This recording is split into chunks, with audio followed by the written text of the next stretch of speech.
हम सब देख रहे हैं कि अनुपमा द्वारका में किस तरह अपनी बेटी का दिल जीतने की कोशिश कर रही है, लेकिन राही का दिल पिघलने का नाम नहीं ले रहा। लेकिन फिल्म सिटी से जो एक्सक्लूसिव अपडेट मुझे मिली है, उसके मुताबिक कहानी में एक नया विलन या यूं कहें कि एक नई परिस्थिति पैदा होने वाली है, जो इस माँ बेटी के रिश्ते को एक झटके में बदल लेगी। स्क्रिप्ट राइटर्स ने एक बहुत ही बड़ा हाई वोल्टेज ड्रामा प्लान किया है। आने वाले ट्रैक में हम देखेंगे कि जिस जगह पर अनुपमा और राही रह रहे हैं, यानी प्रेम का वो कम्युनिटी हॉल या आश्रम, उस पर कुछ रसूखदार लोगों और लैंड माफिया की नज़र पड़ने वाली है।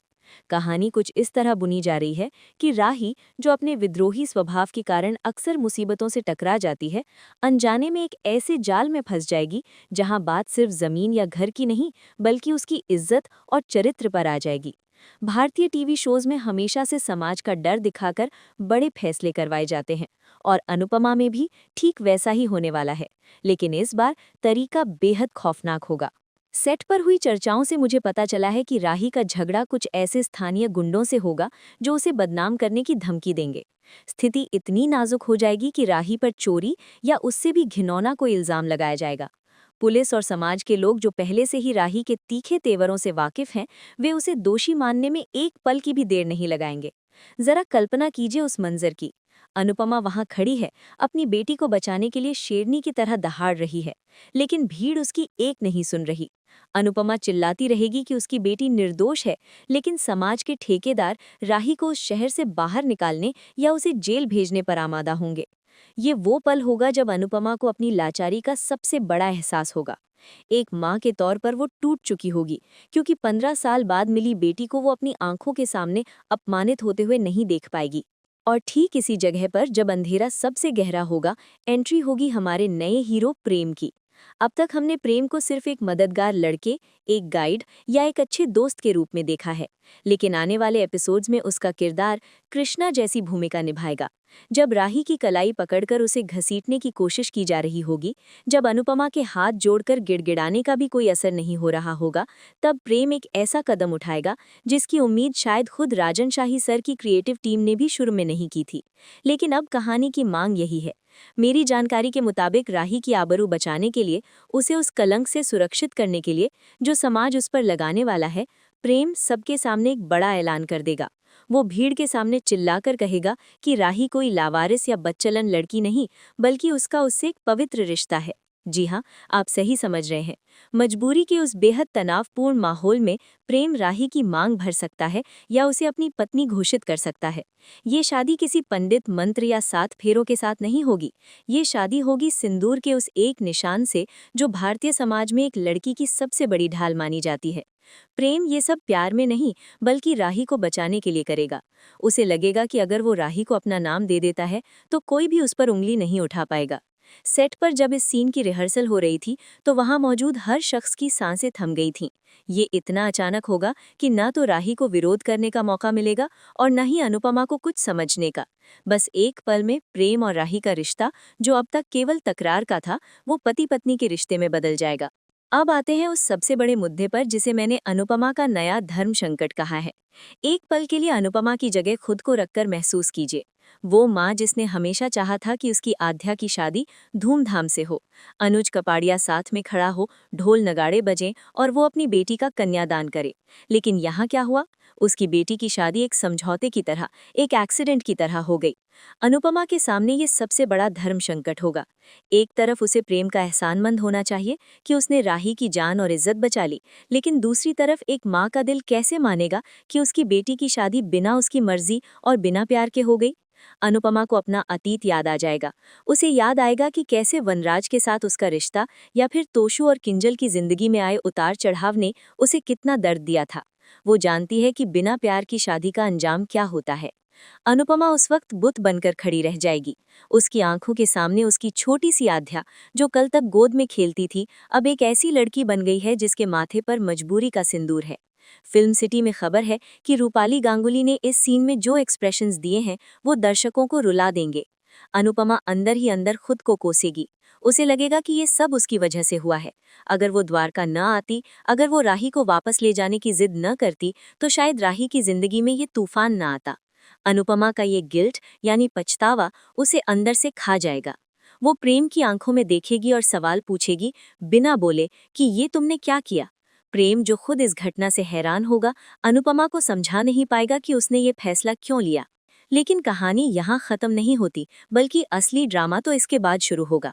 राही, हमारी आध्या, जिसका दिल पहले से ही चोट खाया हुआ है, वो इस घटना को कैसे लेगी।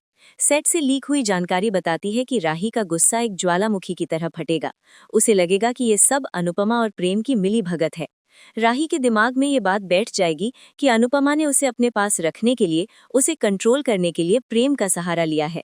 वो सोचेगी कि उसकी माँ ने जानबूझकर ऐसी स्थिति पैदा की ताकि उसकी शादी प्रेम से हो जाए और वो कभी आजाद न हो सके। राही प्रेम के उस त्याग को त्याग नहीं, बल्कि साजिश समझेगी। वो उस सिंदूर को पोंछने की कोशिश करेगी, वो चिल्लाएगी, वो प्रेम को धक्का देगी, लेकिन समाज के लोग अब उसे प्रेम की पत्नी मान चुके होंगे। राही का ये रौद्र रूप देखकर अनुपमा कांप जाएगी। राही अपनी माँ पर इल्जाम लगाएगी कि आपने पहले मेरे पापा को मुझसे छीना और अब मेरी आज़ादी छीन ली। आपने मुझे इस अजनबी के साथ बांध दिया सिर्फ इसलिए ताकि मैं आपकी गुलाम बनकर रह सकूं। ये शब्द अनुपमा के दिल को छलनी कर देंगे। मैं आपको बता दूं, आने वाले एपिसोड्स में हम अनुपमा और राही के बीच जो टकराव देखेंगे, वो पिछले सभी झगड़ों से ज्यादा खतरनाक होगा। अब तक राही सिर्फ अनुपमा से नफरत करती थी, लेकिन अब वो प्रेम से भी नफरत करने लगेगी।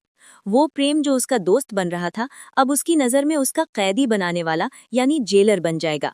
एक ही छत के नीचे इन तीन किरदारों के बीच जो तनाव पैदा होगा, वो स्क्रीन पर आग लगा देगा। इस प्लॉट में एक और गहरा लेयर है जो मुझे स्क्रिप्ट के पन्नों से पता चला है। प्रेम का अपना एक अतीत है जो अभी तक दर्शकों के सामने नहीं आया है। ये मजबूरी की शादी प्रेम के लिए भी आसान नहीं होगी। शायद प्रेम ने किसी और से वादा किया था या उसका कोई और मकसद था, लेकिन राही को बचाने के चक्कर में उसने अपनी जिंदगी भी दांव पर लगा दी। अनुपमा को धीरे धीरे ये एहसास होगा कि प्रेम ने बहुत बड़ा बलिदान दिया है और वो प्रेम के साथ खड़ी होगी। और यही बात राही को और ज्यादा भड़काएगी। जब वो अपनी माँ को प्रेम का पक्ष लेते देखेगी तो उसे यकीन हो जाएगा कि वो दोनों एक टीम है और वो अकेली पड़ गई है। ये मिसअंडरस्टैंडिंग यानी गलतफहमी इतनी गहरी हो जाएगी कि राही घर छोड़कर भागने की कोशिश कर सकती है, लेकिन प्रेम अब एक पति के हक से उसे रोकेगा। अनुपमा, जो अपनी बेटी की ये हालत देखकर कांप रही होगी, वो दौड़कर राही को रोकने की कोशिश करेगी। वो कहेगी, रुक जा आध्या, खुद को चोट मत पहुंचा। लेकिन राही, जिसके सिर पर नफरत का खून सवार है, वो अनुपमा को एक जोरदार झटका देगी। जी हाँ, वो अपनी माँ को धक्का दे देगी और चीखेगी कि दूर रहो मुझसे, ये सब तुम्हारी वजह से हुआ है। तुम एक जादूगरनी हो अनुपमा, तुमने मेरी जिंदगी नरक बना दी। सोचिए उस माँ के दिल पर क्या बीतेगी, जिसे उसकी बेटी ना केवल गलत समझ रही है, बल्कि उसे अपनी बर्बादी का जिम्मेदार भी मान रही है। अनुपमा जमीन पर गिर पड़ेगी, लेकिन उसे अपनी चोट का दर्द नहीं होगा। उसे दर्द होगा अपनी बेटी की उस नफरत का जो अब एक जहरीले नासूर में बदल चुकी है। कैमरा एंगल यहाँ प्रेम के चेहरे पर फोकस करेगा, जो चुपचाप एक कोने में खड़ा ये सब देख रहा होगा।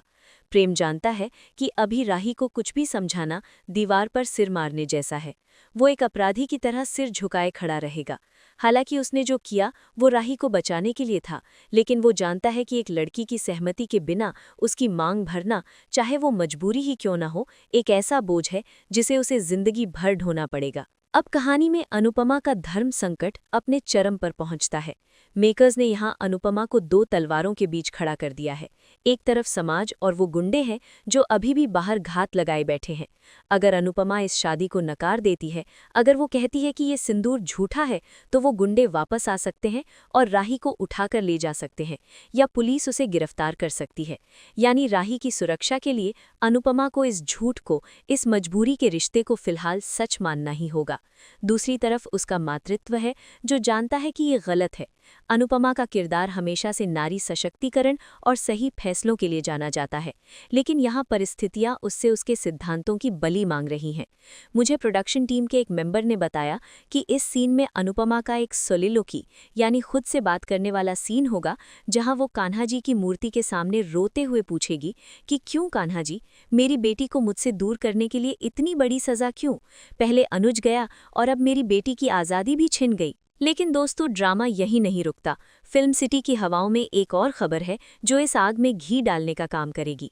हम जानते हैं कि अनुपमा शो में जब भी कुछ बड़ा होता है तो शाह परिवार की नाक वहां तक ना पहुंचे, ऐसा हो ही नहीं सकता। तोशु और पाची, जो अनुपमा की जिंदगी में जहर घोलने का कोई मौका नहीं छोड़ते, उन्हें सोशल मीडिया या किसी वायरल वीडियो के जरिए इस मजबूरी की शादी की खबर लग जाएगी। जी हाँ, आज के ज़माने में खबरें जंगल की आग से भी तेज फैलती हैं। किसी ने वहाँ वीडियो बनाकर डाल दिया होगा कि द्वारका में हुआ ड्रामा, अनुपमा की बेटी की सड़क पर शादी। ये वीडियो देखकर शाह हाउस में भूचाल आ जाएगा। तोशु, जो अपनी मां को नीचा दिखाने के लिए हमेशा तैयार रहता है, वो बा और वनराज अगर वो शो में वापस आते हैं या उनके रेफरेंस से भड़काएगा। वो कहेगा, देखिए बा, अनुपमा जहां जाती है वहां तमाशा शुरू हो जाता है। अपनी बेटी को संस्कार नहीं दिए, इसलिए सड़क चलते लड़के ने उसकी मांग भर दी। अगले कुछ एपिसोड्स में हम देखेंगे कि तोशु और पाखी द्वारका पहुंच सकते हैं या वीडियो कॉल के जरिए अनुपमा को जलील करेंगे। वे कहेंगे कि मम्मी, आपने हमारी नाक कटवा दी, पहले खुद अनुज के साथ भागी और अब आपकी बेटी ने भी वही किया। ये ताने अनुपमा के जख्मों पर नमक छिड़कने का काम करेंगे। लेकिन यहाँ एक ट्विस्ट है, प्रेम। जब तोशु अनुपमा को बदचलन या लापरवाह माँ कहेगा, तो प्रेम, जो अब तक चुप था, वो पहली बार दामाद वाले तेवर दिखाएगा। वो तोशु का फोन छीनकर या उसके सामने आकर कहेगा, खबरदार, जो मेरी सास और मेरी पत्नी के बारे में एक लफ्ज भी बोला। ये सीन दर्शकों के लिए सीटी बजाने वाला मोमेंट होगा। प्रेम का ये प्रोटेक्टिव नेचर अनुपमा को अनुज की याद दिलाएगा। उसे प्रेम में अनुज की परछाई दिखेगी, वही सम्मान, वही सुरक्षा, वही तेवर। और यही बात अनुपमा को और ज्यादा कंफ्यूज करेगी कि वो प्रेम का साथ दे या राही का। रात का मंजर और भी भयावह होने वाला है। राही खुद को एक कमरे में बंद कर लेगी। वो ना कुछ खाएगी ना पिएगी। बाहर अनुपमा दरवाजे पर बैठी रोती रहेगी और प्रेम घर के बाहर पहरा देगा ताकि कोई और मुसीबत ना आ जाए। उस बंद कमरे के अंदर राही अपनी कलाई काटने की या खुद को नुकसान पहुंचाने की कोशिश कर सकती है। ये सिर्फ एक डर पैदा करने के लिए होगा। मेकर्स शायद इतना डार्क ना दिखाएं, लेकिन वो चीज़ों को तोड़ेगी फोड़ेगी ज़रूर। वो अनुज की फ़ोटो को, अगर उसके पास है, तो देखकर रोएगी और कहेगी, पापा आप कहाँ हो, देखिए आपकी अनुपमा ने मेरे साथ क्या किया। ये इमोशनल सीन टीआरपी चार्ट को हिला कर रख देगा। राही का ये दर्द देखकर अनुपमा एक बहुत बड़ा फैसला लेगी। वो तय करेगी कि चाहे कुछ भी हो जाए, वो इस शादी को अपनी बेटी की बेड़ियों में नहीं बदलने देगी। लेकिन तभी कहानी में एंट्री होगी एक नए विलन की या पुराने दुश्मन की वापसी की। वो लैंड माफिया या वो स्थानीय नेता जिसका बेटा राही के पीछे पड़ा था, वो इस शादी को मानने से इनकार कर देगा। वो कहेगा कि ये शादी नाटक है, इसका कोई सबूत नहीं है। और वो मांग करेगा कि अगर ये शादी असली है तो इनके फेरे और रस्में सबके सामने होनी चाहिए। लीजिए, आ गया एक और बड़ा धर्म संकट। अब अनुपमा क्या करेगी? क्या वो राही को बचाने के लिए उसे उन रस्मों में बैठने को कहेगी जिनसे राही नफरत करती है, या वो समाज से लड़ जाएगी? सूत्रों की माने तो प्रेम यहाँ अनुपमा को एक सुझाव देगा। वो कहेगा, माँ जी। हाँ, वो अनुपमा को माँ जी कहना शुरू कर सकता है। हमें ये नाटक कुछ दिनों तक करना ही होगा, जब तक कि हम राही को यहाँ से सुरक्षित बाहर नहीं निकाल लेते। इस फेक मैरिज वाले ट्रैक में दर्शक देखेंगे कि कैसे प्रेम और राही एक ही कमरे में रहने को मजबूर होते हैं। वो क्लासिक पिलो वॉर वाला सीन याद है आपको, जो पुराने सीरियल्स में होता था? वैसा ही कुछ यहाँ होगा, लेकिन कॉमेडी के साथ नहीं, बल्कि बेहद तनाव और गुस्से के साथ। राही साफ कह देगी कि अगर तुमने मुझे छूने की कोशिश भी की तो मैं तुम्हें जान से मार दूंगी। प्रेम अपनी शराफत दिखाएगा और फर्श पर सोएगा। इन दोनों के बीच की ये तकरार, ये नफरत धीरे धीरे दर्शकों को केमिस्ट्री की तरह लगने लगेगी। हम सब जानते हैं कि टीवी में नफरत से ही प्यार की शुरुआत होती है। अनुपमा ये सब देख रही होगी और उसे लगेगा कि शायद नियति ने ही इन दोनों को मिलाया है, जैसे अनुपमा और अनुज को मिलाया था। लेकिन राही के दिल में जो अनुज के लिए तड़प है और अनुपमा के लिए नफरत है, वो इस रिश्ते को पनपने नहीं देगी। अब मैं आपको बताती हूँ उस क्लिफ हैंगर के बारे में जो इस ट्रैक को और भी दिलचस्प बनाएगा। राही को पता चल जाएगा कि अनुपमा और प्रेम प्लान कर रहे हैं, भले ही वो प्लान उसे बचाने का हो। वो उनकी बातें सुन लेगी, जहां प्रेम कह रहा होगा, राही को अभी सच नहीं बताना चाहिए। आधी बात सुनकर राही को लगेगा कि ये दोनों मिलकर उसे पागल बना रहे हैं। इसके बाद राही एक ऐसा कदम उठाएगी जो अनुपमा की दुनिया हिला देगा। वो घर से भागने का नहीं, बल्कि अपने पिता अनुज कपाड़िया को खोजने का फैसला करेगी। और इस बार वो किसी को बताकर नहीं जाएगी। लेकिन क्या वो जा पाएगी, क्योंकि बाहर अभी भी दुश्मन खड़े हैं? या फिर इस भागने की कोशिश में उसे कोई ऐसा सुराग मिलेगा जो उसे वापस अनुपमा के पास खींच लाएगा? और दोस्तों, सबसे बड़ा सवाल, अनुज कपाड़िया की वापसी, इस शादी की खबर, ये सिंदूर का ड्रामा कहीं ना कहीं किसी न किसी तरह उस तक भी पहुंचेगा। क्या अपनी बेटी की ये हालत अनुज को वापस लाएगी, या फिर मेकर्स ने कुछ और ही सोचा है? क्या प्रेम ही वो कड़ी है जो अनुज का पता जानता है लेकिन छुपा रहा है? एक फैन थ्योरी जो मुझे सेट पर सुनने को मिली वो ये है कि प्रेम का संबंध अनुज कपाड़िया से हो सकता है। क्या पता प्रेम अनुज का ही भेजा हुआ कोई दूत हो? अगर ऐसा हुआ तो राही का गुस्सा किस लेवल पर होगा, ये सोचना भी डरावना है। अगले भाग में मैं आपको बताऊंगी कि कैसे राही के इस विद्रोह के बीच अनुपमा को एक ऐसा सुराग मिलेगा जो उसे ये सोचने पर मजबूर कर देगा कि प्रेम की असली पहचान क्या है। क्या प्रेम वाकई एक साधारण लड़का है या वो किसी बड़े मिशन पर है? इसी बीच जिसका डर था वही होगा, शाह परिवार की एंट्री। तोशु और पाखी जो अपनी माँ की बर्बादी का तमाशा देखने के लिए हमेशा फ्रंट सीट का टिकट लेते हैं, वो पुलिस या वकील को लेकर द्वारका पहुंच जाएंगे। सेट पर इस सीन को महासंग्राम का नाम दिया गया है। जैसे ही तोशु आशा भवन में कदम रखेगा, वो प्रेम को देखकर भड़क जाएगा। तोशु का डायलॉग कुछ ऐसा होगा कि माँ, आपकी पसंद हमेशा इतनी घटिया क्यों होती है? पहले वो वनराज शाह, फिर अनुज कपाड़िया, और अब अपनी बेटी के लिए ये सड़क छाप लड़का ढूंढ लिया। तोशु का ये तंज राही के कानों में पिघले हुए शीशे की तरह जाएगा। भले ही राही प्रेम से नफरत करती है, भले ही वो इस शादी को नहीं मानती, लेकिन वो शाह परिवार से उससे भी ज्यादा नफरत करती है। यहाँ हमें राही के किरदार में अनुपमा की झलक दिखेगी। जब पाखी राही के चरित्र पर उंगली उठाएगी और कहेगी कि तू तो है ही मनहूस, इसीलिए ऐसी शादी हुई, तब राही घायल शेरनी की तरह पलटवार करेगी। वो चिल्लाकर कहेगी, मेरी जिंदगी जैसी भी हो, कम से कम तुम लोगों की तरह दोगली नहीं है। खबरदार जो मेरे या मेरी माँ के बारे में कुछ बोला। जी हाँ दोस्तों, ध्यान दीजिएगा, राही के मुंह से अनजाने में मेरी माँ निकल जाएगा। नफरत के उस पल में जब बाहरी लोग शाह परिवार पर हमला करेंगे तो राही का खून खौल उठेगा और वो अपनी माँ की ढाल बन जाएगी। अनुपमा जो कोने में खड़ी आंसू बहा रही होगी, उसके कानों में जब माँ शब्द पड़ेगा तो उसे लगेगा जैसे उसने दुनिया की सारी दौलत पाली हो। ये सीन इस शो का टर्निंग पॉइंट साबित होगा। प्रेम ये सब देख रहा होगा और मन ही मन मुस्कुराएगा, क्योंकि उसका मकसद शायद यही था, माँ और बेटी को एक टीम बनाना, चाहे वो नफरत के जरिए ही क्यों ना हो। तोशु और पाखी को वहां से बेइज्जत होकर निकलना पड़ेगा, लेकिन जाते जाते वो धमकी देकर जाएंगे कि हम वापस आएंगे और साबित करेंगे कि ये शादी गैर कानूनी है। अब आते हैं उस राज पर जो प्रेम छुपा रहा है। शाह परिवार के जाने के बाद अनुपमा को प्रेम के बैग से या उसकी जेब से कुछ ऐसा मिलेगा जो उसके पैरों तले जमीन खिसका देगा। शूटिंग के दौरान देखा गया कि अनुपमा के हाथ में एक पुराना लॉकेट या डायरी लगती है, और जानते हैं वो डायरी किसकी है? वो डायरी उसी स्टाइल की है जैसी अनुज कपाड़िया अपनी शायरी लिखने के लिए इस्तेमाल करता था। अनुपमा के हाथ कांपने लगेंगे। वो उस डायरी को खोलेगी और पहले पन्ने पर लिखा होगा, मेरी आध्या के लिए। अनुपमा का शक यकीन में बदल जाएगा कि प्रेम कोई साधारण लड़का नहीं है। वो दौड़कर प्रेम के पास जाएगी और उसे कॉलर से पकड़कर पूछेगी, सच बोल प्रेम, तुझे किसने भेजा है? ये डायरी तेरे पास कैसे आई? क्या मेरा अनुज जिंदा है? ये वो मोमेंट होगा जहां शो का म्यूजिक लाउड हो जाएगा, कैमरा पैन होगा और प्रेम की आंखों में आंसू होंगे। मेरी जानकारी के मुताबिक प्रेम अभी पूरा सच नहीं बताएगा, लेकिन वो इतना इशारा जरूर कर देगा कि वो किसी अपने का वादा निभा रहा है। वो कहेगा, मैं सिर्फ एक दूत हूँ अनुपमा जी, मुझे किसी ने भेजा है ताकि मैं राही और आपकी रक्षा कर सकूं जब तक वो खुद नहीं आ जाते। दर्शकों के लिए ये इशारा काफ़ी है ये समझने के लिए कि अनुज कपाड़िया कहीं न कहीं जिंदा है और शायद किसी मजबूरी जैसे याददाश्त खोना या कोमा की वजह से दूर है, लेकिन उसने प्रेम को अपनी बेटी की सुरक्षा के लिए तैयार किया है। या फिर एक डार्क थ्योरी ये भी है कि प्रेम को अनुज का कोई आखिरी संदेश मिला था मरने से पहले। हालांकि इंडियन टीवी में लीड हीरो मरते नहीं, वापस आ जाते हैं। कहानी के आखिरी पड़ाव में हम देखेंगे कि राही इस खुलासे से अनजान है। उसे अभी भी लगता है कि ये सब ड्रामा है, लेकिन अनुपमा अब बदल चुकी है। अनुज के जिंदा होने की उम्मीद ने उसमें 100 हाथियों का बल भर दिया है। अब अनुपमा सिर्फ एक लाचार माँ नहीं, बल्कि एक उम्मीद से भरी पत्नी भी है। वो तय करेगी कि वो प्रेम का साथ देगी, इस शादी के नाटक को निभाएगी और अपनी बेटी के दिल से नफरत मिटाकर रहेगी, क्योंकि उसे पता है कि जिस दिन अनुज वापस आएगा उसे उसका परिवार एक साथ चाहिए।